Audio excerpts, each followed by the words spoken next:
Welcome to LTX classes.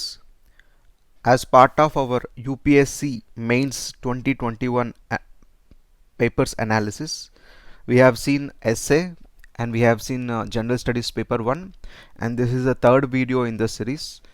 So before going to the analysis, ఒకసారి LTXలోని ఏవే courses ఉన్నాయి, editorial analysis మీద courses కానీ జనరల్ ఎస్ఏ మీద కోర్సెస్ కానీ వాటి డీటెయిల్స్ కానీ ఒకసారి will just have a look before going to the session. So if you could see here, current affairs program is there in LTX. It's a very good program where we analyze articles from especially The Hindu editorials and op-eds.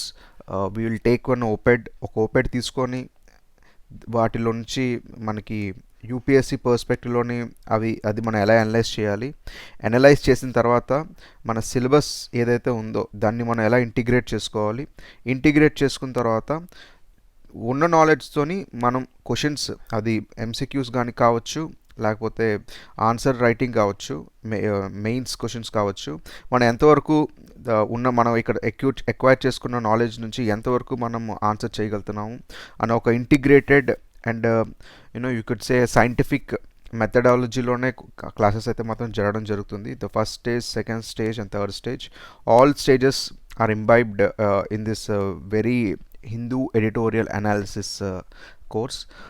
మీరు చూస్తే I don't want to speak more about it because I just want to show the results. I just want to show what this course comprises of, what would be the dividends of this course.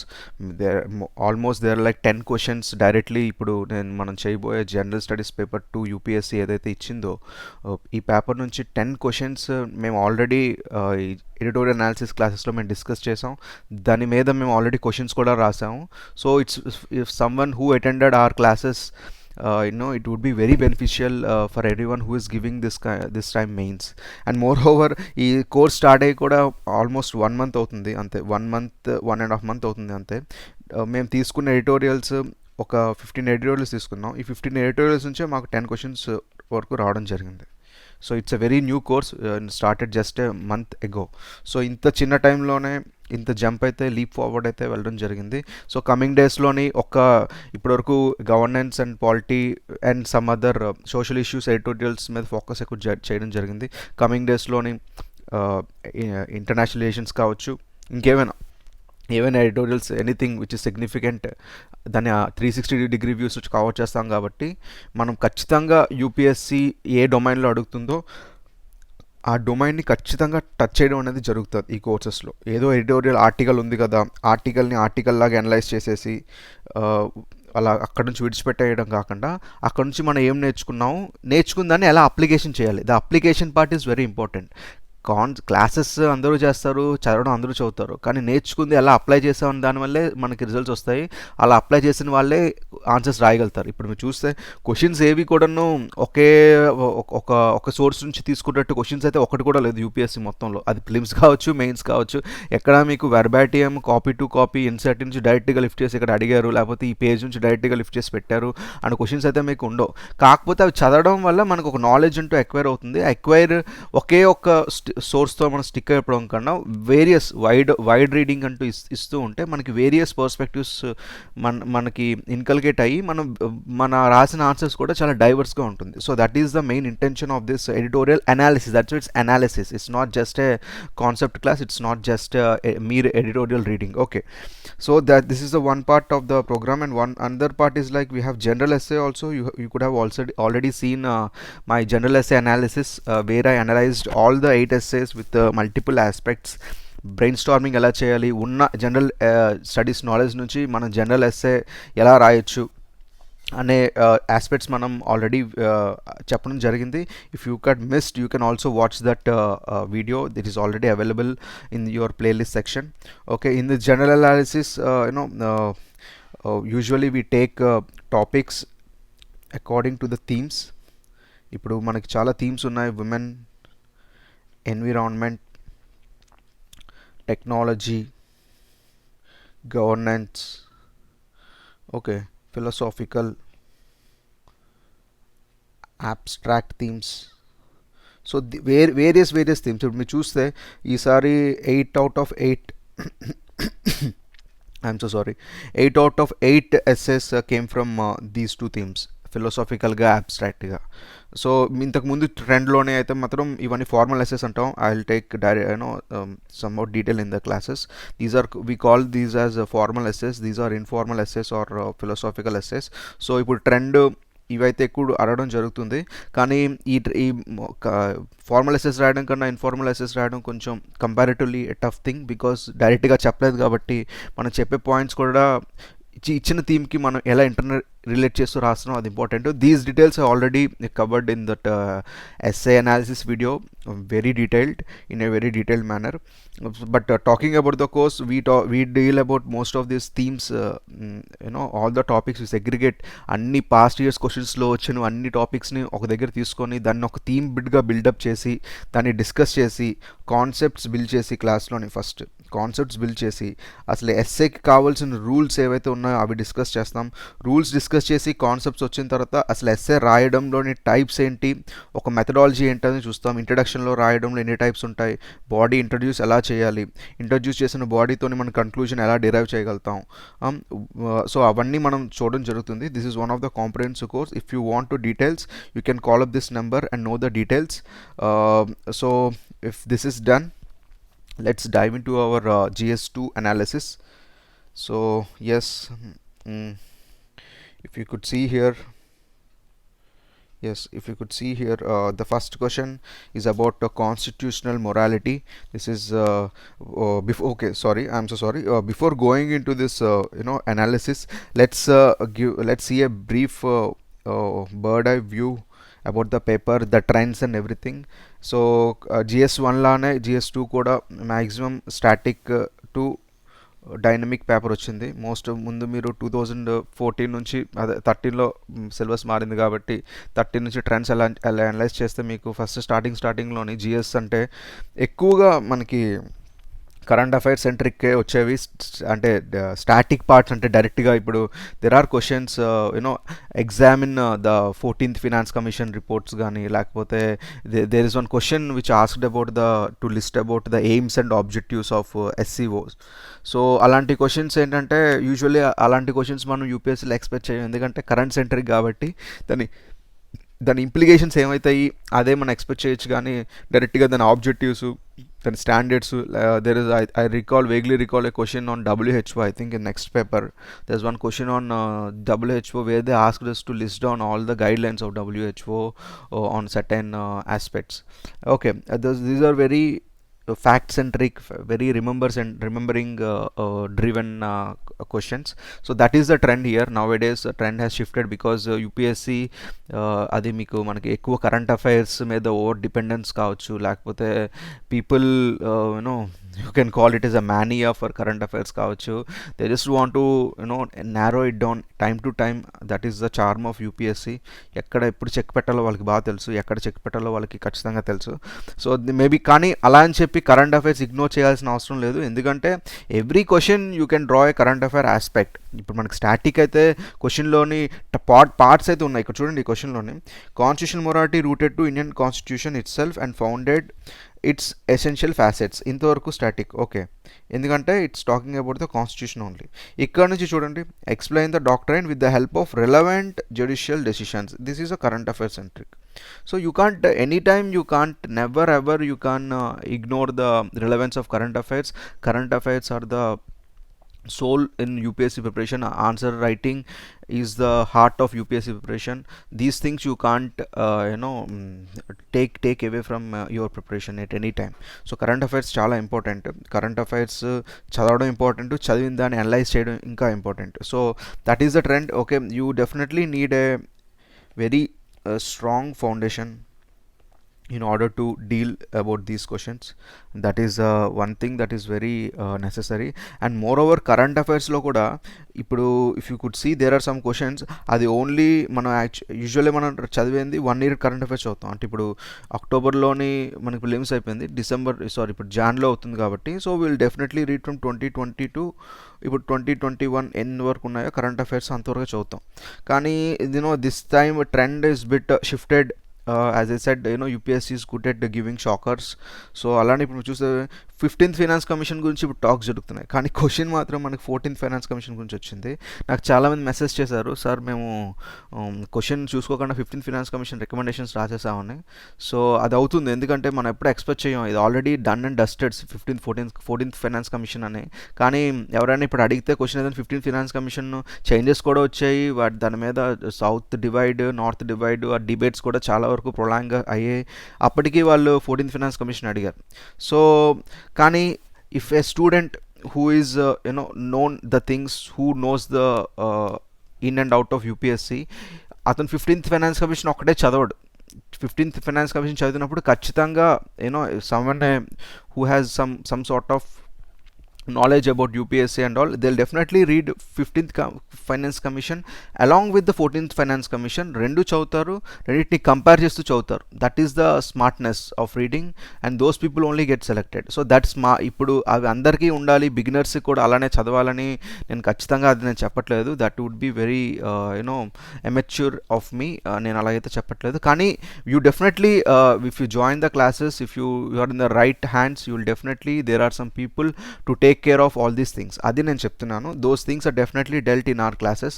అది నేను coming questions అనాలిసిస్లో కూడా I just show you in a step by step. Okay, that is the trend. ఇప్పుడు ఈ trend గురించి మాట్లాడుతున్నాం కాబట్టి that is the trend. And one more thing, there is one question regarding this earn while you learn. So ఇది earn while you learn అనేది 2011లో వచ్చిన concept.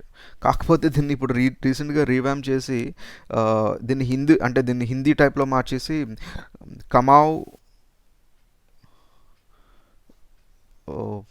Padhao అన్న స్కీమ్లోనే ఇది మళ్ళీ రీవ్యామ్ చేసి పెట్టారు. కానీ ఇది అడుగుతారేమో అనుకుంటే ఆయన మళ్ళీ బ్యాక్కి వెళ్ళి పాత స్కీమే అడగడం జరిగింది.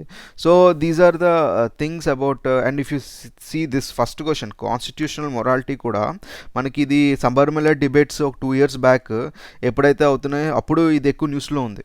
తర్వాత ఆ జడ్జ్మెంట్ వచ్చింది, కేసు డైడౌన్ అయిపోయింది. సో అంత రిఫరెన్స్ అయితే దీనికి లేదు. కాకపోతే సో చెప్తున్నాను కదా, ట్రెండ్ కొంచెం ఎప్పుడు పాత్ బ్రేకింగ్గా ఉంటాయి కాబట్టి పాత వాటిని మళ్ళీ తీసుకొని ఎలా అడగచ్చు అని అడుగుతున్నారు. So it just gives a some sort of knowledge that there is no timeline. అలా నేను చెప్పను, there is no timeline of current affairs అయితే నేను చెప్పను. But definitely it's not just 1 year అయితే మాత్రం నేను ఖచ్చితంగా చెప్తాను. మీరు కనీసం ఒక 3 years కరెంట్ అఫైర్స్ అయినా మీ గ్రిప్లో ఉంటే మంచిది. ఈసారి పేపర్ మాత్రం ఫస్ట్ టైమర్స్ కన్నా as I talking to the students with my limited interaction, what I believed is like ఎవరైనా ఒక 2-3 attempts ఇచ్చిన వాళ్ళకైతే మాత్రం ఈ టైం పేపర్స్ చాలా వరకు ఫేవరబుల్గా ఉన్నాయి. ఇది GS3లో కూడా నాకు ప్రూవ్ అయింది. కొన్ని questions GS3, when I talk about GS3 I tell you there some questions అయితే ఒక 4 years 5 years బ్యాక్గ్రౌండ్ కూడా ఉన్నాయి క్వశ్చన్స్కి. అక్కడ ఇప్పుడు రీసెంట్లో న్యూస్లో లేకుండా క్వశ్చన్స్ కూడా ఉన్నాయి. So it's very important for you to read about the past important topics also. అలాగని చెప్పి పాత పేపర్లన్నీ చదివేయాలని మాత్రం అది ఇంటెన్షన్ కాదు. If you're thinking like that then you're in wrong track, but you need to know some past developments. That is very important, your present preparation and your coming up attempts also, because you can't expect UPSC to ask only for in a prescribed 1 year timeline. So that line is blurred. Okay, now so if this is clear, the approach is clear, then we'll see this first question. As I said, the constitutional morality is rooted in the constitution itself and founded on its facet అంటున్నారు. So constitutional morality అంటే ఏంటో ఇక్కడ మనం రాయాల్సి వస్తుంది. What do you mean by constitutional morality అనేది ఇక్కడ this is the first that could be your introductory lines. So as we see ప్రతి ఒక్కరికి మొరాలిటీ ఉంటుంది. We have individual morality, we have organisational morality. Man works with a morality, అది మన ఎథిక్స్లో కూడా చదువుకుంటాం. కానీ కాన్స్టిట్యూషన్ కూడా అలానే మొరాలిటీ ఉంది. The morality of the constitution అంటే ఏంటి అది ఇక్కడ మీరు రాయాలి. The constitutional morality basically you can write in your own language, try to write in your own words, because అదే చాలా వరకు హెల్ప్ చేస్తుంది rather than you just copy pasting the book knowledge. Okay, there are very good people, very experienced people మీ papers correct చేయడం జరుగుతుంది. So వాళ్ళకి మీరు రాసిన వాళ్ళు మీ లాంగ్వేజ్, మీ డిక్షన్ చూసే చెప్పేస్తారు మీరు బుక్లో రాస్తున్నారా లేకపోతే మీ సొంతంగా ఏమైనా రాస్తున్నారా అనేది. సో యూపీఎస్సీ మీకు నోటిఫికేషన్ కూడా చెప్తుంది, there would be always better marks, and welcome approach is only for those who give original content with innovations and coherence. మీరు నోటిఫికేషన్లో కూడా యూపీఎస్సీ ఇదే చెప్తుంది. So try to be original. Okay, చదవండి కానీ try to express in some original manner. Okay, so మీరు try to write something about constitutional morality in your own words. You can write like its principles of constitution to determine the right action, to determine right actions. So in that way you can write about constitutional morality is rooted in the constitution itself, అది constitution లోనే ఉందని చెప్తున్నారు. Okay, and is found on its essential facets. So ఇప్పుడు if you could read about constitutional debates కానీ లేకపోతే some reviews on constitution, NCRWC ఉంది, national committee for review of constitution. I don't know how many people knows about that, but if you see some reports of NCRWC though అప్పుడు అక్కడ చెప్పడం జరుగుతుంది. BR Ambedkar, Dr. Ambedkar Koda in his debates about Constitutional Assembly, he vividly mentioned about constitutional morality, it facets, అది ఎంతవరకు వస్తుంది, ఎలా చేస్తే మనం కాన్స్టిట్యూషనల్ మొరాలిటీని అచీవ్ చేయగలుగుతాము, అవన్నీ అయితే మెన్షన్ చేయడం జరిగింది. సో ఇంకా మనం చెప్పాలనుకుంటే మనం ఇంకా వీటి ఒక విమ్స్ అండ్ ఫ్యాన్సీస్లో కాకుండా ఇప్పుడు ప్రతిదానికి ఒక సోషల్ డెమోక్రసీ వేలోనే చేయాలని చెప్పారు అక్కడ అంబేద్కర్ కూడాను. If you have time just go through those reports. Social democracy establish చేయాలి, రూల్ ఆఫ్ లా పాటించాలి, జూరిస్ప్రుడెన్స్ ఉండాలి. So these things you will read definitely not in Lakshmikant. If you read about Bakshi, if you read Basu, you will definitely come across about these aspects. Okay, so that is about that could be your introduction. The essential facets ఏంటో ఇక్కడ నేను చెప్పడం జరిగింది. These are the essential facets. The constitutional morality ని మనం ఇక్కడ difference చేయడం జరిగింది. Okay, that could be your first part of the question. Second, explain the doctrine of constitutional morality with the help of relevant decisions. This is the key. I explained, okay, but relevant judgments, decisions అంటే జడ్జిమెంట్సే కదా, ఆ జడ్జిమెంట్స్ని తీసుకొని మీరు ఎలా explain చేస్తున్నారు అనేది that would be that totally depends on your initial impressions with the newspaper, how you analyze news and all that. You can definitely mention Kesavananda Bharati case, where this is a passing reference given about constitutional morality. And there are some, as I said, the Sabarimala case is a very good example where they there are very longer debates that are happened in this judgment. If you try to read the original text of the judgment, it is very famous, where the dissenting judges, they said why the constitutional morality is very important and everything. And we have a Nas Foundation case, the same case, Nas Foundation case, which determined about the decriminalization of homosexuality, where also they mentioned about constitutional morality, why it is important and everything. You can mention these kind of, there is a adultery case also, there is one adultery case.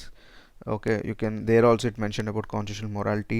And Manoj Narula case, it is very famous.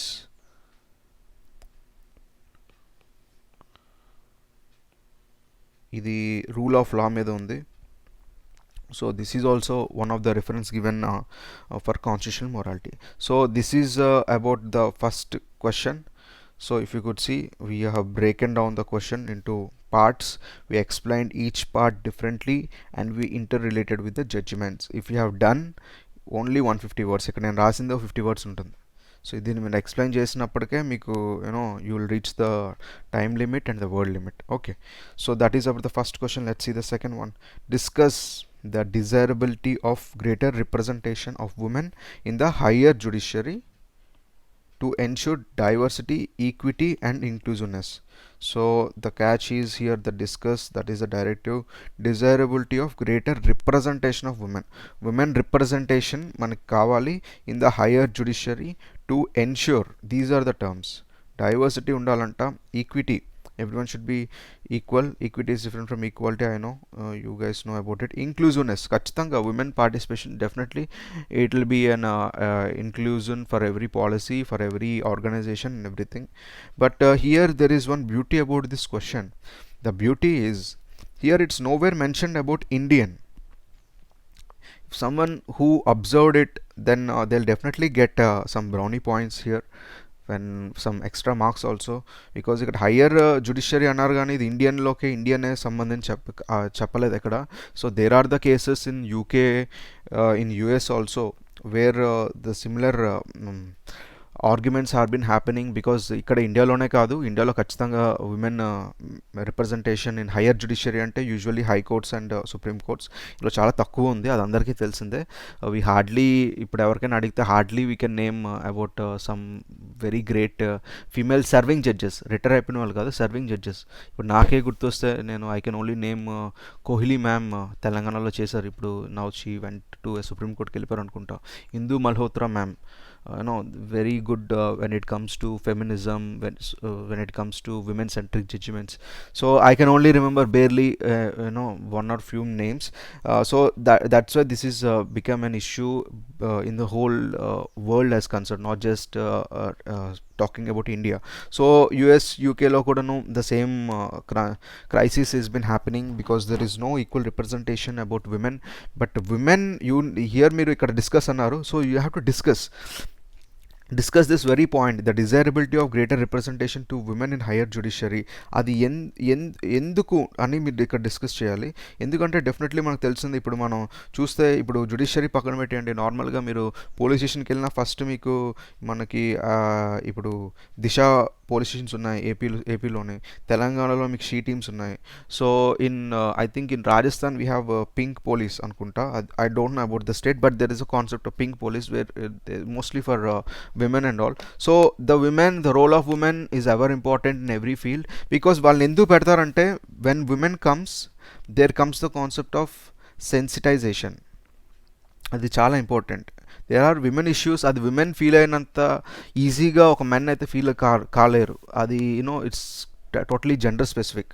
So అలా ఉండాలి. ఇప్పుడు అలాంటి women ఇలాంటి higher జ్యుడిషియరీలో ఉండడం చాలా important, ఎందుకంటే they are the decision makers. So వీళ్ళు ఉండడం ఇక్కడ చాలా ఇంపార్టెంట్. ఇక్కడ ఉంటే ఒక హయ్యర్ డెసిషన్ మేకింగ్ రోల్లో ఉంటే definitely it gives you diversity, equity, inclusiveness, ఆ మూడు వస్తాయి. సో ఇలాగా మీరు you can put these kind of points about this thing. You can also mention till now we don't have an women CJA ఇంక ఎవరు కాలేదు. India yet to witness the women chief justice of India. Judges అయితే అయ్యారు కానీ chief justice అయితే మాత్రం yet to witness. There are some people in the present Supreme Court judges, some women are there. We hope that they'll get empaneled as chief justices very soon. But recently మీరు చూస్తే పాకిస్తాన్లో కూడా first judge అయ్యారంట, అక్కడ chief justice కూడా కదా, అక్కడ judge అయ్యారంట. So that is also one case. So you can also mention, if you want to support your arguments, you can mention about some legal service generals ఉన్నాయి. ఆ జనరల్స్లోని పిఆర్ఎస్లో కూడా they are some data specific to women representation. They mostly mention its below 20% ఉన్నారు women representation అనేది, అది ఉంది. So the aspect of sensitization could be mention. That is a very good thing. You can also mention about women emancipation, women centric cases. These could be your key points. And if you could observe, even this helps in better decision making, because it gives the diversity. మనం చూస్తే మనకి Nari Shakti, I'm not recollecting the name, but in ISRO also there is separate policy for women to encourage women scientist. ఎందుకంటే women వస్తే they might add something to the missions, because ఎందుకంటే ఒక rocket launch చేయాలి, ఒక mission launch చేయాలంటే you have to take lot many things in to concern. అది అందు గురించే మీరు నాసాలో కూడా వేరే కంట్రీస్లో వాళ్ళందరూ ఉంటారు, అక్కడ ఉమెన్ ఎస్పెషల్లీ ఉంటారు. ఆఫ్రికన్ ఉమెన్ అయితే ఇంకా ఎక్కువ వాళ్ళు తీసుకుంటారు, ఎందుకంటే every one comes with the divorce views. So diversity is important, అదే డైవర్సిటీగా చెప్తున్నారు. అది మీరు ఇవన్నీ జుడిషియరీకి లింక్ చేసి రాయాల్సి వస్తుంది. That is the catch here. And you can also relate this with SDG 16th goal, where it spoken about inclusivity of women in public institutions. There's a definite, we have a certain goal altogether for this question, so there is no any depth for the content here. So if someone who reads about SDG and goals and targets properly, then there is no depth of any content. It's not new for any those people. Okay, so that is it. So ఇప్పుడు మీరు చూస్తే editorial analysis, when I took up this editorial topics, I discussed briefly about, you can see here, I'll just highlight it for you guys. Correcting historical inequalities. You just see here. This happened somewhere around the second week of December in our editorial analysis classes, where I mentioned about this point, like some around 15 minutes. I emphasized the need for women in higher judiciary. ఇక్కడ నేను చూడండి, women judges and judges from historically marginal caste and classes must be finally given a fair shape in the seats of the table, correcting the historical inequalities. Reforms in judiciary should encompass addressing social inequalities. So I mentioned and have emphasized on this point, reforms in higher judiciary for equal representation. Okay, the same thing I think. Yes. Greater representation. Okay, somewhere we are close to the UPSC lingo franco. So that is about it. Let's show the next question. As I discussed in the initially, so this is about recommendations of 14th finance commission అడుగుతున్నారు, directly recommendations అడిగారు. So how do you, there is a need for you to explain what are the recommendations, what are the the divide that is given, what are the parameters in allocating the funds, enable India to improve their fiscal position. Fiscal position ఎలా వస్తుంది అనేది ఇది mostly చాలామందికి తెలిసే ఉంటుంది. Physical position గురించి. Physical position we all know that it made 20 to 42%. Before I guess it's 32%. In the 13th finance commission it's 32, but they gave a greater jump and made it 42. The devaluation, ఏదైతే ఈ 42% అంటే the devaluation of tax share between center and the state, అది 42% చేశారు. So ఇది చేయడం వల్లే the aspect of special category states కూడా ఇంకా అవసరం లేదు, ఎందుకంటే 42% ఇప్పుడు అన్ని స్టేట్స్కి ఇస్తున్నారు. Equally every state is getting very good amount of share అని ఈ కాన్సెప్ట్ని కూడా ఇప్పుడు డిమాలిష్ చేయడం జరుగుతుంది. So that is a different thing, but the main recommendation is this 42%. So అది ఎందుకు వచ్చింది డివల్యూషన్ అని చెప్తారు. ద ఆస్పెక్ట్స్ ఉన్న ఆస్పెక్ట్సే, ఫారెస్ట్ కవర్ ఎంత వచ్చింది, ఈ పాపులేషన్ సెన్సెస్ ఏ ప్రకారంగా తీసుకున్నారు అని చెప్తారు. So you can also emphasise about physical federalism. So this concept should also be explained while writing this answer. You can also explain about vertical devolution of taxes, horizontal devolution of taxes. All these things were covered in the editorial analysis very briefly. So there would be definitely a compositional shift of transfer. That should be your key, because ఎందుకంటే ఇక్కడ which enable to improve physical position అడిగారు కాబట్టి you can emphasise on this point. Okay, if you could see here, I don't know, this is like my 4th editorial class or 3rd editorial class where I mentioned about 15th Finance Commission and 14th Finance Commission. As I mentioned all these things. Yes, 14th 15th finance commission న్యూస్లో ఉంది, అది చేసాం. కానీ చేస్తుండగానే 14th finance commission కూడా చేసాం ఆ రోజు.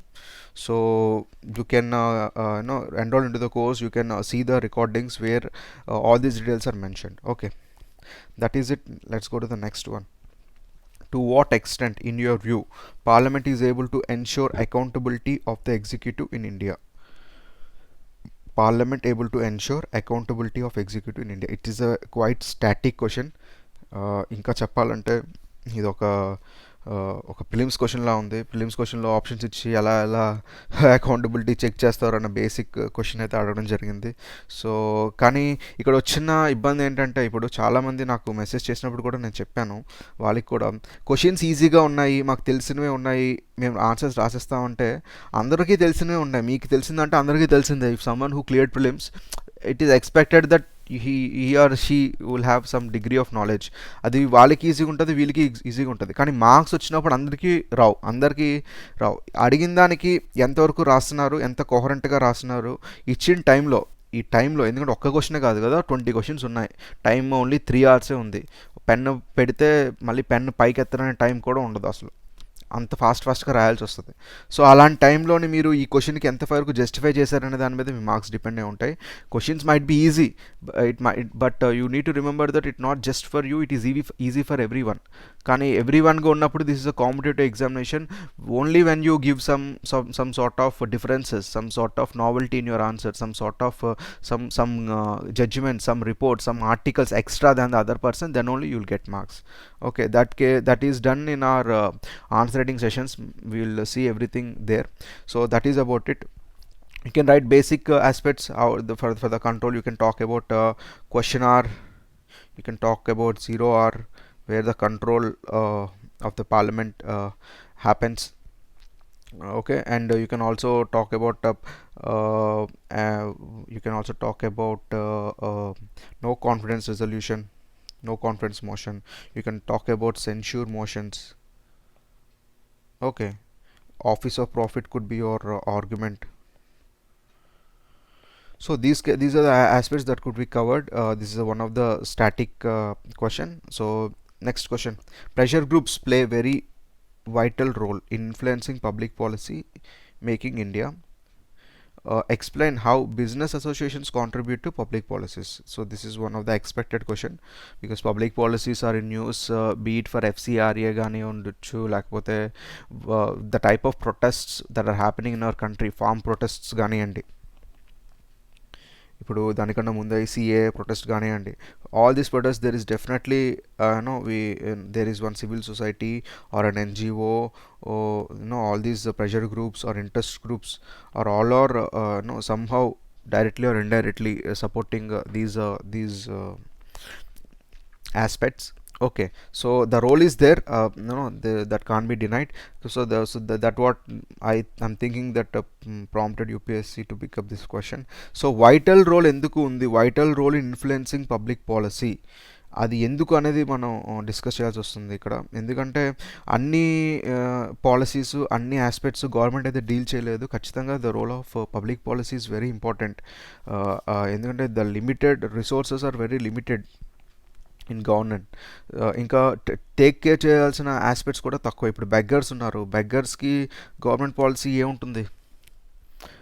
This is one of the denied sector in government. అంటే ఉంటాయి కొన్ని states they are coming and taking care of the beggars also, but on a whole national policy లాగా ఏమైతే అది లేదు.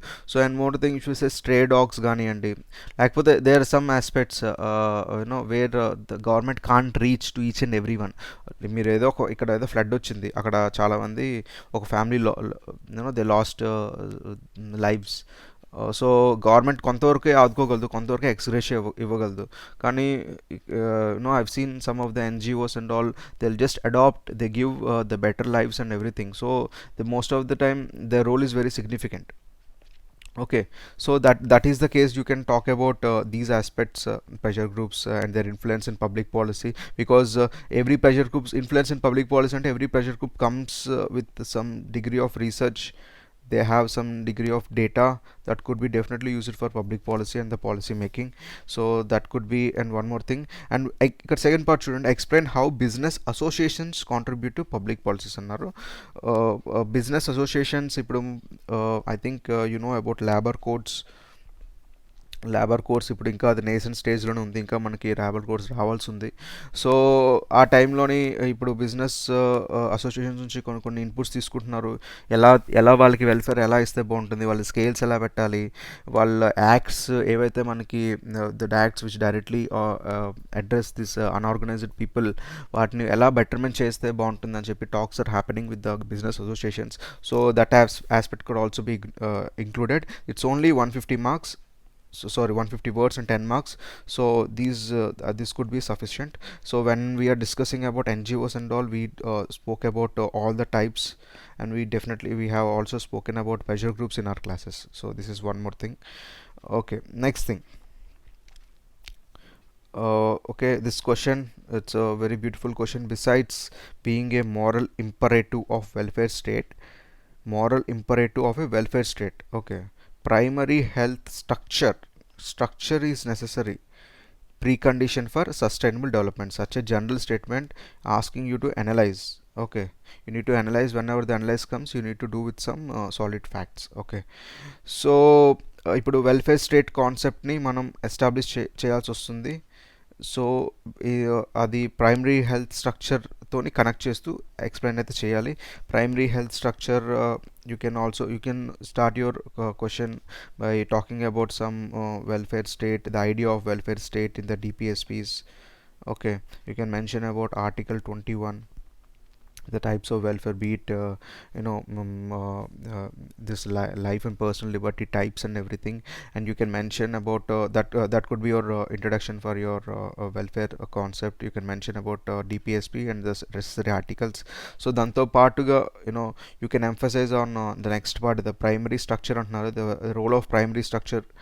అది మీరు ఎక్స్ప్లెయిన్ చేయాల్సి వస్తుంది. అసలు స్ట్రక్చర్ ఏంటి, ఎలా ఉంటుంది ప్రైమరీ స్ట్రక్చర్, ఇప్పుడు community health care centre differences ఏంటి, సబ్ సెంటర్స్ ఎక్కడ ఉంటాయి, ఎందుకంటే స్ట్రక్చర్ మీద అడిగారు కాబట్టి it could be helpful or useful to you if you mention about this structure in a diagram, small diagram is చెప్తే బాగుంటుంది. So you can talk about few schemes also in this aspect, about you can talk about Pradhan Mantri Jan Ayush Yojana, Matritva Vandana Yojana, and Atmanirbhar Bharat. All these schemes also you can take reference, and you can, on a large, when you're giving a conclusion, you can also mention about in order to achieve SDG goal of 3, this could be incorporated, because the SDG 3 and uh, uh, goal 17 talks about health aspects and everything. So that could be your approach for this question. So if you could see, and this is one more question where we discussed in our analysis, editorial analysis. See, primary healthcare center గురించి చెప్పడం జరిగింది. This is the structure I'm talking about. ఆ structure ఏంటో నేను explain చేశాను. దీన్ని facts కూడా నేను కమింగ్ ఎడిటోరియల్ ఎక్స్ప్లెయిన్ చేయడం జరిగింది. I think here is, this is the way head, this way head, ఇది మీరు ఎలా రాసినా కూడాను you might get a good marks. Okay, so that is about it. The next question, N while you learn scheme. Okay, and while learn scheme needs to be strengthened to make vocational education and skill training meaningful. ఇక్కడ comment అని అడుగుతున్నారు. As I said, it's one of the oldest scheme, but new remember చేసినా కూడాను the benefits, the aspects ఏవైతే ఉన్నాయో అవైతే అలానే స్టాటిక్గానే ఉంచేశారు. So actually ministry of tourism propounded this.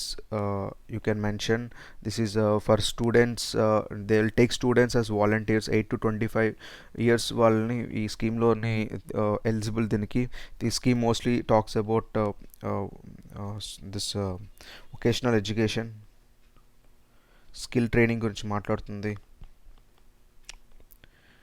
Okay, so all these aspects you can mention it because the question says scheme needs to be strengthened to make vocational education skill training meaningful. So ఎలాగా meaningful చేస్తుంది అనేది మనం చెప్పాల్సి వస్తుంది. ఎలా meaningful చేస్తుంది చూద్దాం. How it makes meaningful aspects ఏమై ఉంటాయి. So it can be, you can talk about it towards education empowerment. Okay, you can also talk about demographic dividend. Okay, these could be your key points. Okay, and benefits గురించి కూడా మీరు రాయొచ్చు ఇక్కడ, because comment అన్నారు కాబట్టి you can comment with your view, because it gives your benefits like students have, if someone ఈ స్కీమ్లోకి వచ్చిన తర్వాత students have with this work before actual employment view. ఇది చాలా ఇంపార్టెంట్. ఎందుకంటే ఇప్పుడు మీకు స్కిల్ గ్యాప్స్ వస్తున్నాయి. ఇప్పుడు స్టూడెంట్ ఇంజనీరింగ్ కాలేజ్లో ఉంటే కాలేజ్లో నేర్చుకుంది ఒకటి, కంపెనీకి వెళ్ళిన తర్వాత అక్కడ ఉన్నది ఇంకోటి. అది ఎందుకు అవుతుందంటే there is a skill gap. Syllabus అయితే అవుట్డేటెడ్, కానీ అక్కడికి వెళ్తే మాత్రం అంతా డెవలప్మెంట్స్, రీసెంట్ డెవలప్మెంట్స్తో ఉంటుంది. దట్ స్కిల్ గ్యాప్ని బ్రిడ్జ్ చేయడానికి ఇలాంటి కోర్సెస్ చేస్తే ముందే మీకు వర్క్ ఎక్స్పీరియన్స్ ఉంటుంది కాబట్టి you can easily bridge those gaps. So that point you can mention. You can also mention about dignity of labour. ముందే మనకి వర్క్ స్ట్రక్చర్ అన్నిటి మీద మనకి ఐడియా వస్తుంది, ఎక్స్పీరియన్స్ ఖచ్చితంగా వస్తుంది. All this could be mentioned as your comment section. This could be helpful. This next question, can the vicious cycle of gender inequality, poverty and malnutrition be broken through microfinancing of women SHGs? See, this women SHGs microfinancing అని చెప్తున్నారు. So gender ఇన్ఈక్వాలిటీని, పావర్టీని, మాల్ న్యూట్రిషన్ని microfinancing ద్వారా మనం ఏం చేయొచ్చు, బ్రేక్ చేయొచ్చు. సో దిస్ విషియస్ సైకిల్ అయితే ఏదైతే చెప్తున్నారో here you need to explain with examples అని మెన్షన్ చేయడం జరిగింది. You have to definitely list few examples అయితే మాత్రం మీరు చెప్పాల్సి వస్తుంది. ఎగ్జాంపుల్స్ అందు గురించి news papers definitely helps you. You can mention about Kudumbashree model, and you can talk about the facets of this model. You can also mention about some of the states, if Rajasthan gani, Andhra Pradesh gani, you can talk about these states as an examples of SSGs, because ikkada baga SSG development avanni baga jarugutundi. You can also talk about Jandan Yojana, Jam Trinity, how it helpful for women employment, especially for in the microfinancing of women in SSGs అనేది మీరు mention చేస్తే బాగుంటుంది. So this vicious cycle అనేది address చేయాలి. ఎందుకంటే the vicious cycle of gender inequality, poverty and malnutrition be broken from microfinancing of women SSGs అన్నప్పుడు you have to definitely mention how it could be broken. ఇప్పుడు microfinancing అంతా చేస్తే ఏమొస్తుంది, first human capital generate అవుతుంది, women will definitely they will get empowered. So these ఆస్పెక్ట్స్ని మీరు emphasize చేయొచ్చు. You can also talk about decision making skills పెరుగుతాయి. You can also talk about community involvement. Okay, all this could and poverty malnutrition break cheyadaniki, okay, people gets empowered కాబట్టి definitely they will know more about nutrition aspects, అవి కూడా పెరుగుతాయి. So ఇలా మీరు ఆన్సర్ని divert చేసి various ఎగ్జాంపుల్స్తో రాస్తే this could be your go ahead. So this is one of the editorial we discussed about public health in our editorial classes, where we emphasize mostly on reproduction, child health, family welfare, nutrition and others. దీని మీద చెప్పడం జరిగింది. ఇది చెప్తున్నప్పుడు నేను ఇక్కడ చూడండి ఈ ఆస్పెక్ట్స్ని రిలేట్ చేసి చెప్పడం జరిగింది, health, governance, child, women. So so so ఇక్కడ challenges. So these are the things we somehow try to cover, the aspects of this vicious cycle what this asked in the question, gender inequality, poverty, malnutrition, especially the women గురించి చెప్పాం. Okay, so ఇది national family health survey article, కానీ explain చేసినప్పుడు broader వ్యూలో explain చేయడం జరిగింది. Okay, next thing, if the last few decades were Asia's growth story, the next few are expected to be Africa's. Okay. In the light of the statement, examine India's influence in Africa in recent years. This is the main aspects of the question. India's influence on Africa. The first statement is a supporting statements అంటాం వాటిని, in the light వచ్చారు కాబట్టి. కానీ ఈ supporting statement మీద మీరు first ఇక్కడ నుంచి ఇక్కడ వరకు ఏదైతే ఉందో దీని మీద మీరు కొన్ని పాయింట్స్ అయితే రాయాలి. దాని తర్వాత మీరు ఎక్స్ప్లెయిన్ చేయొచ్చు ఇండియాస్ ఇన్ఫ్లుయెన్స్ ఆన్ ఆఫ్రికా ఎలా ఉంది అనేది మీరు ఖచ్చితంగా ఎక్స్ప్లెయిన్ చేయొచ్చు. లాస్ట్ ఫ్యూ డికేట్స్ వర్ ఏషియాస్ గ్రోత్ స్టోరీ అంటే ఇప్పుడు you can talk about Asian tigers అంటాం. if you read bit about Asia and its dynamics in your international relations కానీ మీరు గవర్నెన్స్లో చదువుకున్నా కూడా you can talk about Asian tigers, how they achieved the growth after the cold war era. అది మీరు రాయొచ్చు, the Asia's growth story. The next few years is expected to be Africa's ఎందుకో మీరు రాయాలి ఇక్కడ. ఎందుకో ఆఫ్రికాలో even though it is regarded as dark continent, but Africa is some sort of resource rich comparatively to other continents. అందు నుంచి అందరూ అక్కడికి వెళ్ళి దాన్ని బాగా ఎక్స్ప్లోర్ చేయడం జరిగింది, ఆఫ్రికన్స్ని, వాళ్ళ రిసోర్సెస్ని. సో అది మీరు ఎందుకో చేయాలి. ఎంఫసిస్ ఆన్ ఇండియా అంటున్నారు కాబట్టి ద ఇండియన్ ఆస్పెక్ట్స్ మీరు ఇక్కడ మెన్షన్ చేయొచ్చు. You can mention with few facts like India is the third largest trading partner with Africa. So India is the third largest trading partner with Africa. Those are that you can mention. You can mention about a few current examples right from Gandhi's influence which you mention cheyochu. You can mention about India Africa India growth projects with Africa. You can also talk about some corridors, some growth corridors, all that things. And you can also mention about people to people contact. So that could be one of the influence. Asia Africa growth corridor మీరు చదువుంటే, so this question would be a very easy question to deal with. Okay, so in recent times మీరు చూస్తే మనకి India influence Covid టైంలో కూడా మీరు ఒక current aspect తెచ్చేసి you can also talk about vaccine diplomacy.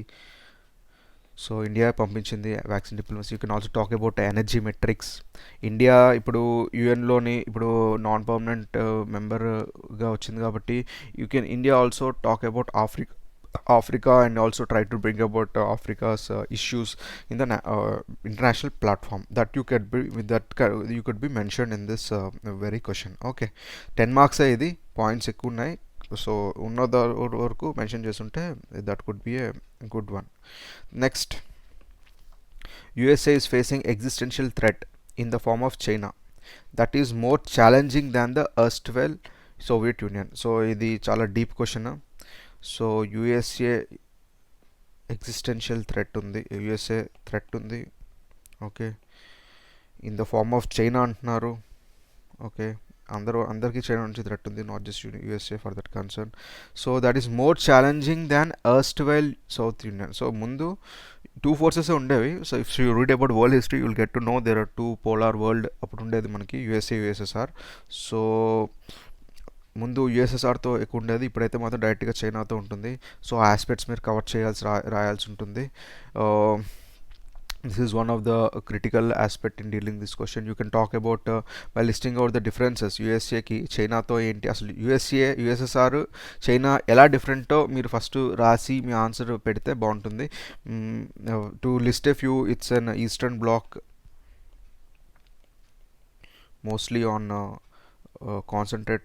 Concentrated on military outputs. కానీ ఇక్కడ మీరు చైనా వస్తే మీకు మిలిటరీ కన్నా they mostly focus on governance models. Okay, they actually redefine their own capitalism. Capitalism మీరు చైనాకి వెళ్ళి కమ్యూనిజం, మీరు చైనా కమ్యూనిజం, మీరు the way Marx propounded communism మీకు చాలా డిఫరెంట్గా కనిపిస్తాయి. చైనాలో ఉన్నది capitalistic communism. So they have their own definition for communism. So ఇలాంటి ఆస్పెక్ట్స్, మీ రష్యన్ కమ్యూనిజం ఇక్కడ different. So Russian type of communism is different.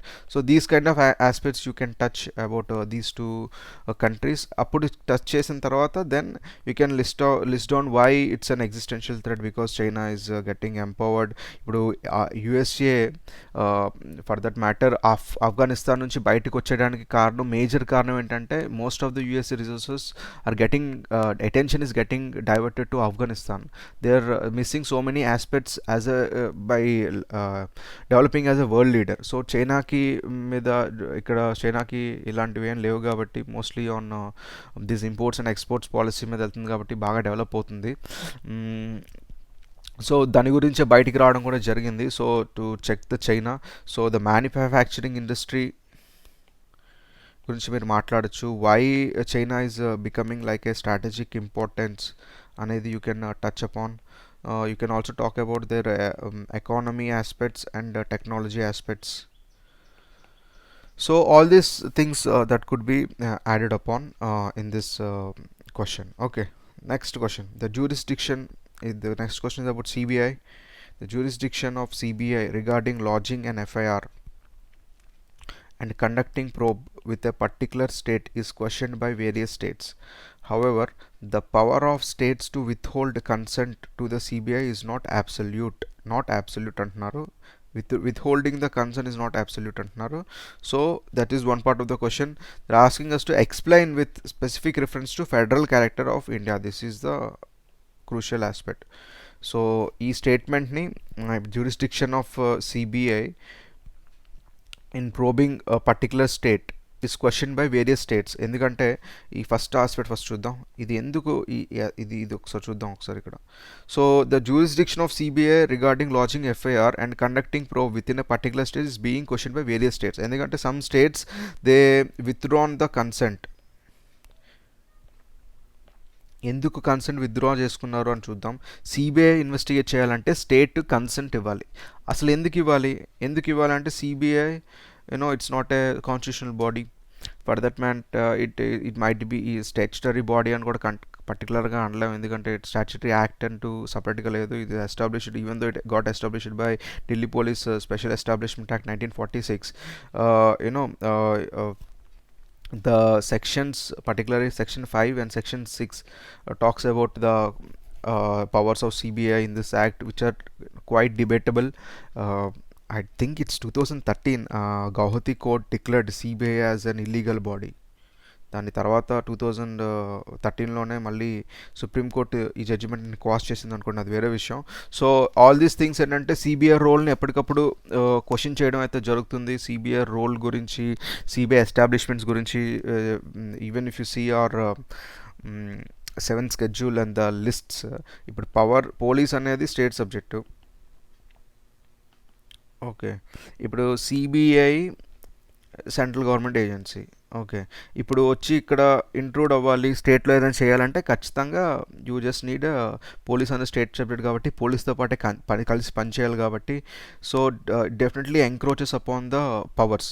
అదే ఇక్కడ ఫెడరల్ క్యారెక్టర్. ఈ ఫెడరల్ క్యారెక్టర్ని మీరు ఇక్కడ చెప్పాల్సి వస్తుంది. So the federal character is very important in this question. Okay, so that's about this one. Let's see the next one.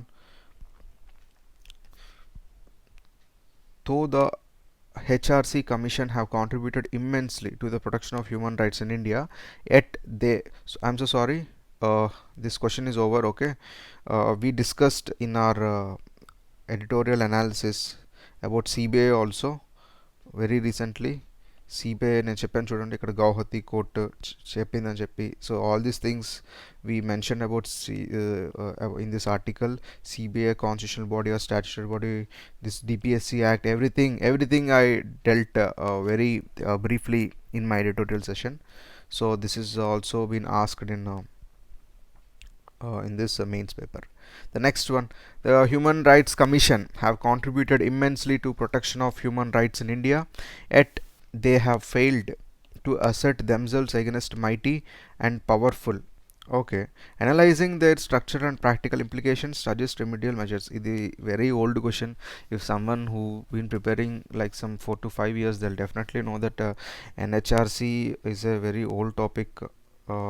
It's been questioned since civil rights impeach అవుతున్నప్పటి నుంచి, civilian rights violate అవుతున్నప్పటి నుంచి ఎప్పుడు పడితే అప్పుడు NHRC is news. NHRC is regarded as toothless tiger అని కూడా దీనికి యూజ్ చేస్తారు లింగ్వా ఫ్రాంకాలో. సో ఇప్పుడు ఎన్హెచ్ఆర్సీ టూత్లెస్ టైగర్ ఎందుకు అనేది మీరు ఇక్కడ చెప్పాల్సి వస్తుంది. Even though the very word toothless tiger is not mention. You can start your question by basically mention about the Protection of Human Rights Act 1993 and the establishment of NHRC, state HRC and their provisions. అవి మీరు mention చేసి you can start your introduction.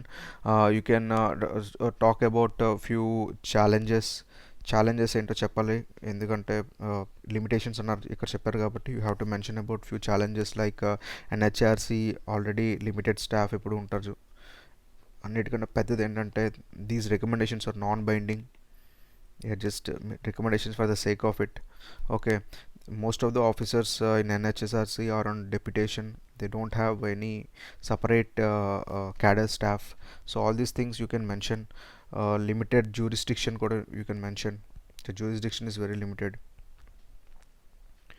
Okay, these are some of the challenges. Measures koste, definitely any sort of measure you can talk about addressing these challenges. The measures, there is need for independence. There is need for better composition of the staff of NHRC. There is need for amending that very 1993 act.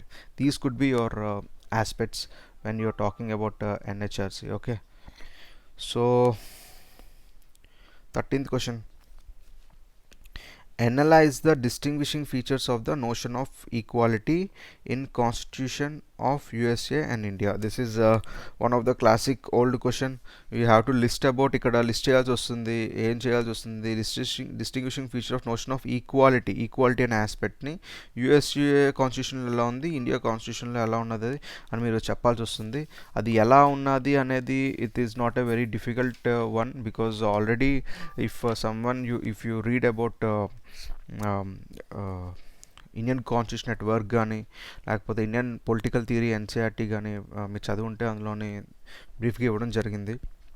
Let's see some aspects differences కాబట్టి the very concept of this notion of equality and everything ఇది మనకి bill of rights ద్వారా ఇక్కడ రావడం జరిగింది. Okay, but this is from constitutional assembly debates.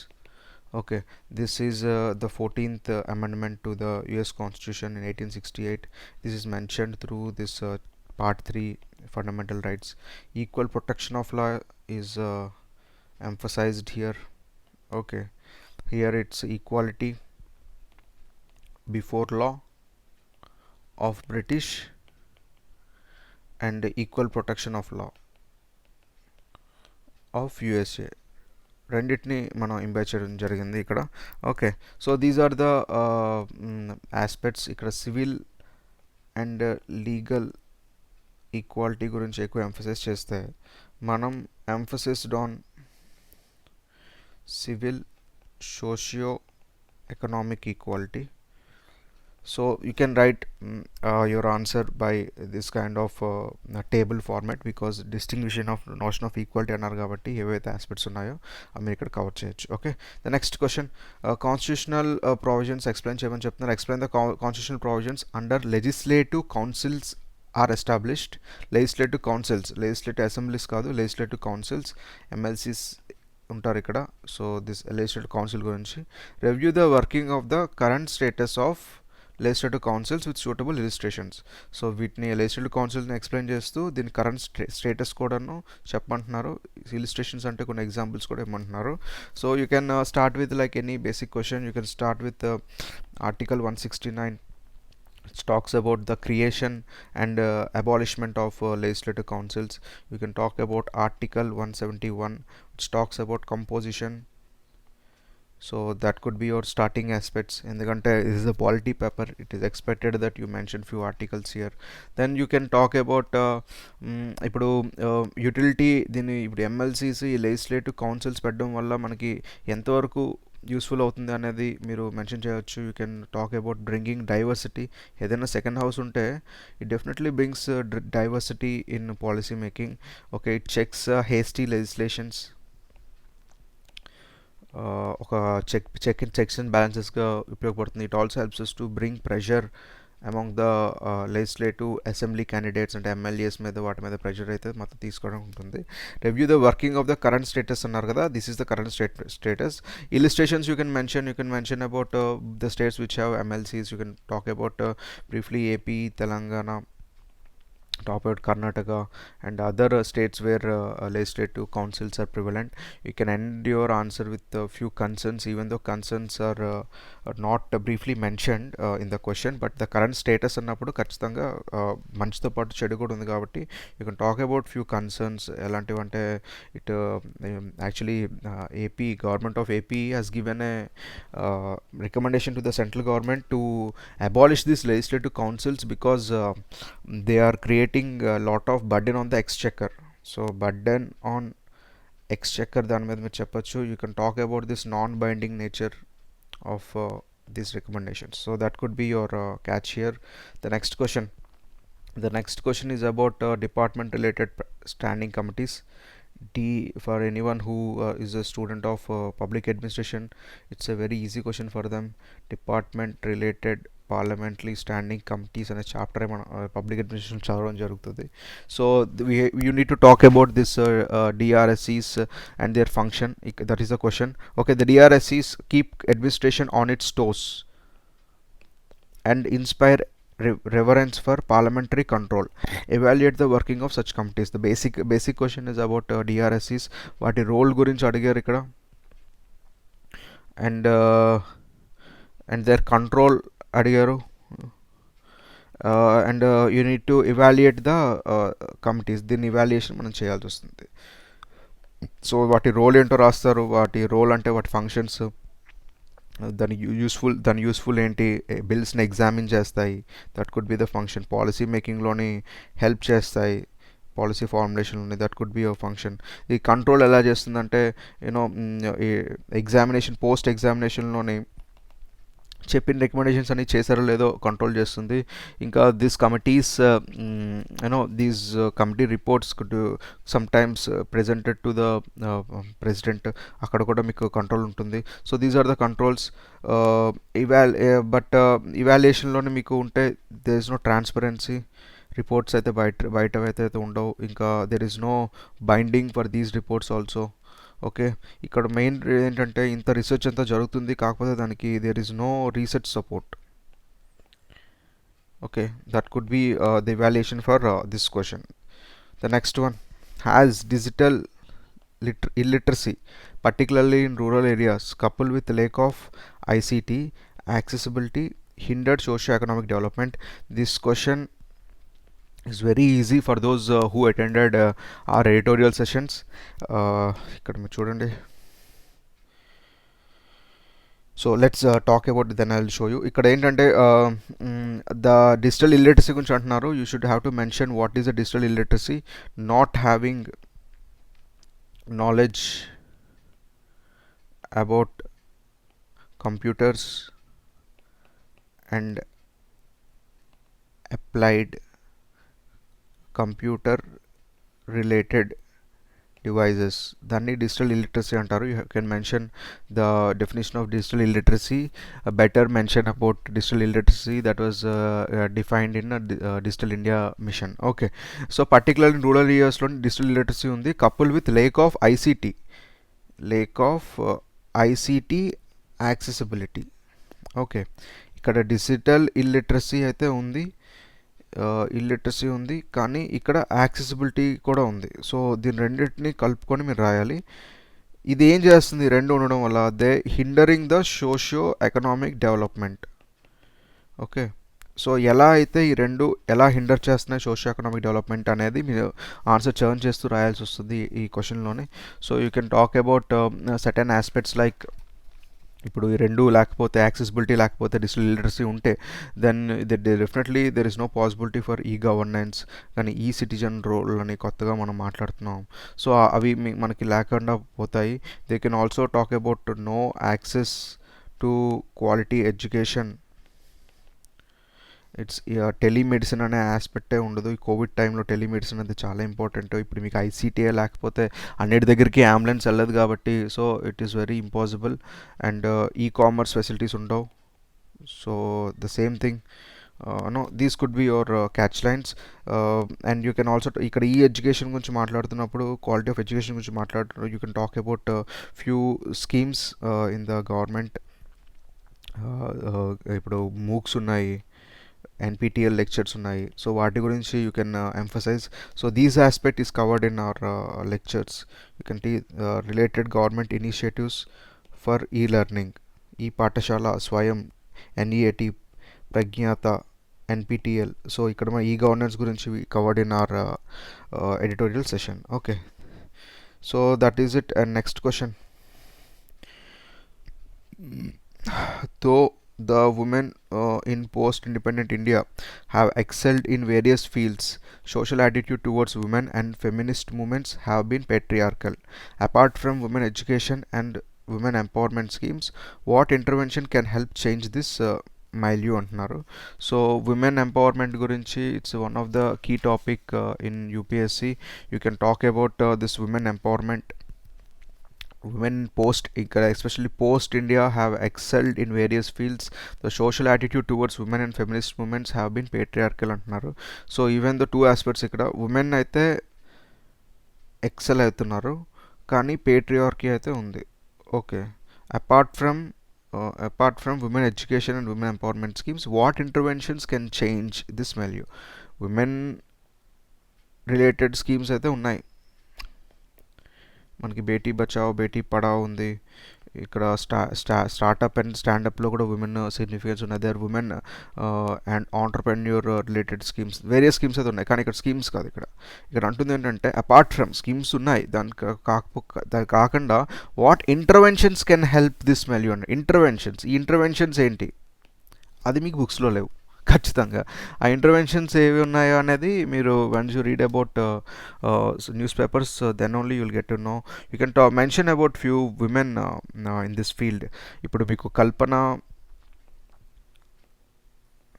Chawla, లేకపోతే I'm not recollecting her name, but there is one sarpanch in Rajasthan, she's an MBA from Harvard. So అక్కడ నుంచి చేసి మళ్ళీ ఇక్కడ సర్పంచ్ అయ్యారు. So these kind of interventions, Kiran Mazumdar and their works, and you can mention about women from divorce personalities. This is open ended thing, it's on your creativity. You can mention all these aspects, women in designated roles, to stop this milieu of patriotism. So all these things could be mentioned. You can also talk about the effect on urbanization, public safety, family values, administration reforms, అవన్నీ మీరు ఇక్కడ mention చేయొచ్చు 17th క్వశ్చన్లో. So that is it. The 18th question, can Indian society and national government organizations present an alternative model for public service delivery to benefit common citizen? Discuss the challenges of this model. Basically the question is about NGOs and alternative model. So you can talk about civil societies and NGOs, ఎలాంటి alternative model public service డెలివరీలో ఎలా చేస్తుందో you can tell. You can talk about, you can take reference about few NGOs like Mazdoor Kisan Sangh. You can talk about Pratham. Okay, like this, you can talk about Bandhav Mukti Morcha case. Okay, Purvanchal Gramin Vikas Sansthan. So these are particular NGOs. I'm not going into the details, it will be very elaborative, but I covered few of them in my classes. I'll show you the snippet also. So ఇప్పుడు ఇలాంటి NGOs ఎలా అయితే public service డెలివరీకి ఎలా help చేస్తాయి, వీళ్ళ దగ్గర ఉన్న డేటాని మనం ఎలా తీసుకోవచ్చు. ఇప్పుడు అన్నీ నేను ముందు చెప్పినట్టు government can't go here and there కాబట్టి NGOs definitely they will bring network governance approach అని ఒక అప్రోచ్ ఉంది. If you know about governance then you will know, because network governance అంటే ఇది పిరమిడికల్ అప్రోచ్. ఓకే, పైన కింద ఇదంతా ఒక హయర్కీలో జరుగుతుంది.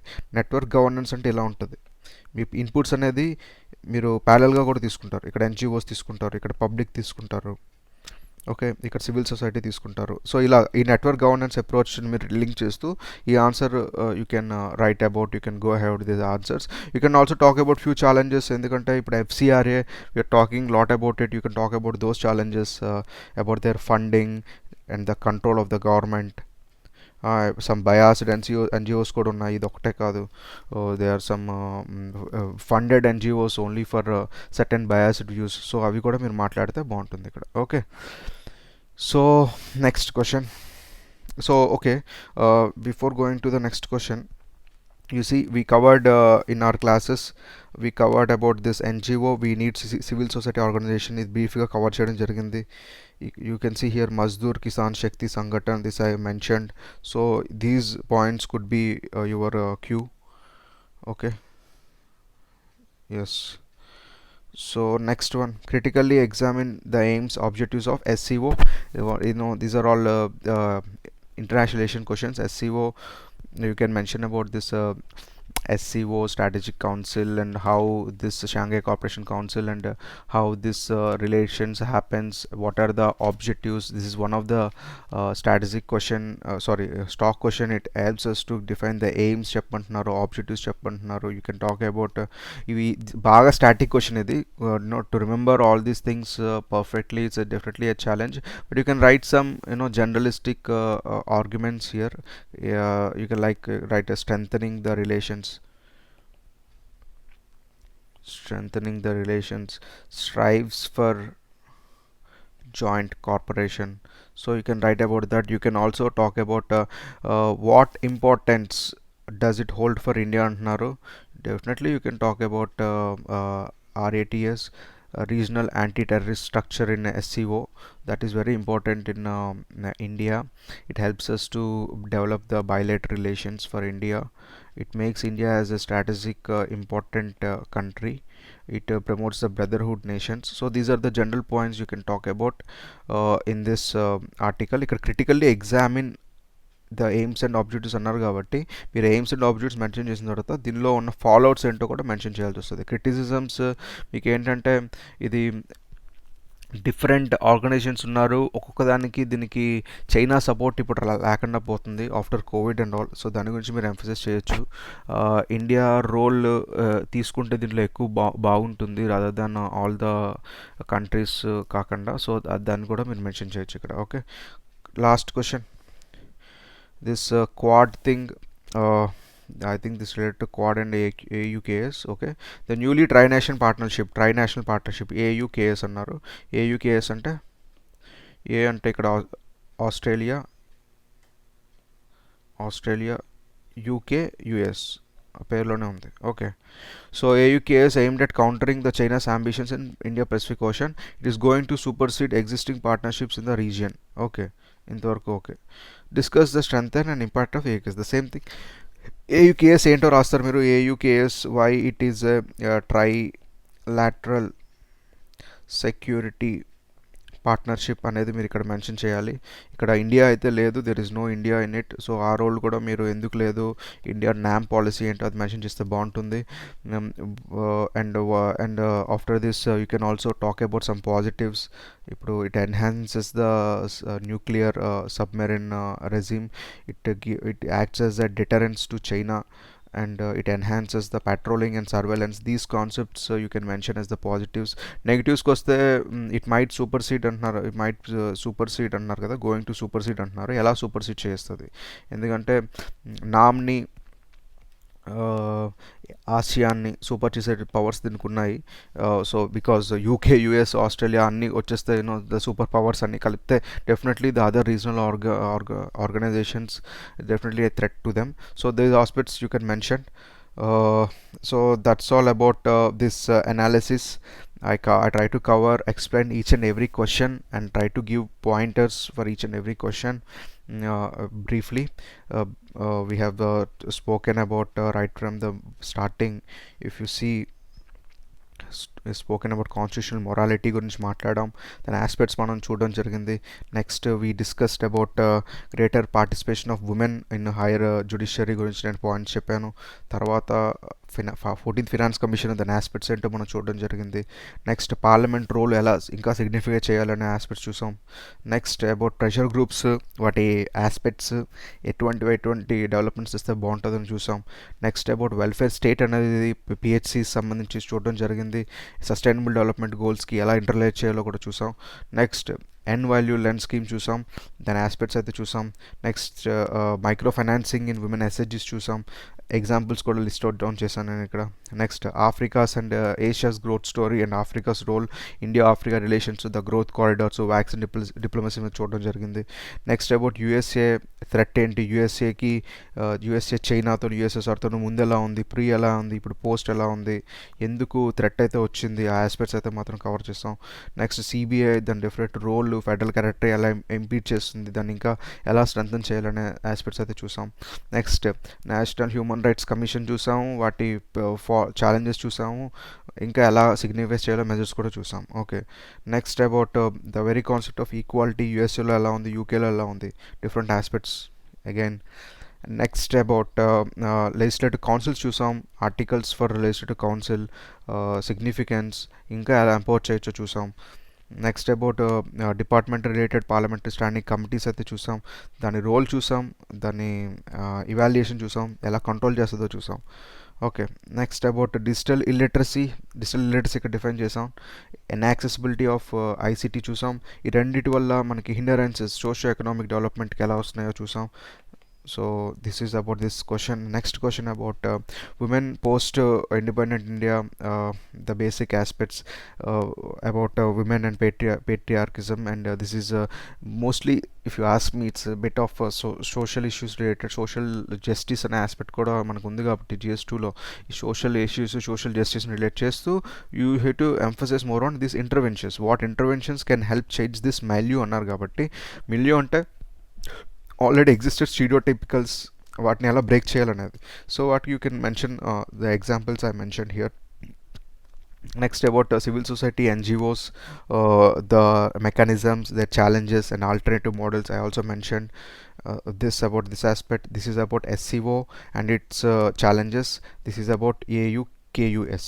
Okay, this is about brief discussion about GS2. We have seen the analysis, we have seen the answer writing approach, we have seen the UPSC aspects. Along with that, we have seen from where the questions had came from our editorial analysis. This is let me list down. First question, we have second question on this first question is on this women thing, and second question is about this digital illiteracy thing, and third question is about sorry, I forgot to mention you this question also. I discussed NHRC, నేను మీకు చూపించలేదు snippet. NHRC గురించి చెప్తున్నప్పుడు ఇక్కడ చూడండి, నేను ఇక్కడ ఆఫ్స్పా గురించి ఎడిటోరియల్ తీసుకున్నాను, NHRC గురించి తీసుకోలేదు. కానీ ఆఫ్స్పా చెప్తున్నప్పుడు ఈ ఆస్పెక్ట్స్ నేను కవర్ చేయడం జరిగింది. UN declaration of human rights, ICCPR international convenient on civil and political rights, అవి చెప్తూ ఈ కన్వెన్షన్ అగైనెస్ట్ టార్చర్ గురించి చెప్తూ కూడా ఎన్హెచ్ఆర్సీ గురించి నేను అక్కడ చెప్పడం జరిగింది. వీటి రోలు ఎన్హెచ్ఆర్సీ, ఇవన్నీ ఇంప్లిమెంట్ చేయడానికి ఎన్హెచ్ఆర్సీ, దాని రోలు, దాని సిగ్నిఫికెన్స్ అంతా we discussed in the class. Okay, this is one thing. Okay, we have like 2 3. okay, we have and CBI question 4. We have one more thing about women centric issues 5. Okay, we have N value land scheme. It's not a direct claim, I can't claim it directly, but we have spoken about education and its relevance, and its relevance in earning. అది ఇక్కడైతే ఈ ఆర్టికల్లోనే vaguely mentioned. Okay, so this is about 6. And PHC's question, yes, I shown you the details 7. And this is also vaguely mentioned about pressure groups, and this is about 14th Finance Commission 9. And this judiciary, high judiciary role 10. Totally 10 questions out of 20 questions in mere 15 articles that I have taken. It is happening since 1 month only. So if you want to know the details about the course, you just call up this number and try to get the access of the course. చూడండి, మీరే చూడండి, courses చూడండి, previous recording sessions కూడా చూడండి. then you will get an idea about the course and how we covering all these articles. As far as this paper is concerned, yes, it is a good manageable paper, provided that you write some specific aspects rather than the general views. It's very appealing if you cover and relate all the aspects with the current affairs as I discussed in the editorial analysis. We'll try to bring up the next sessions very soon. Please let us know your support in the comments.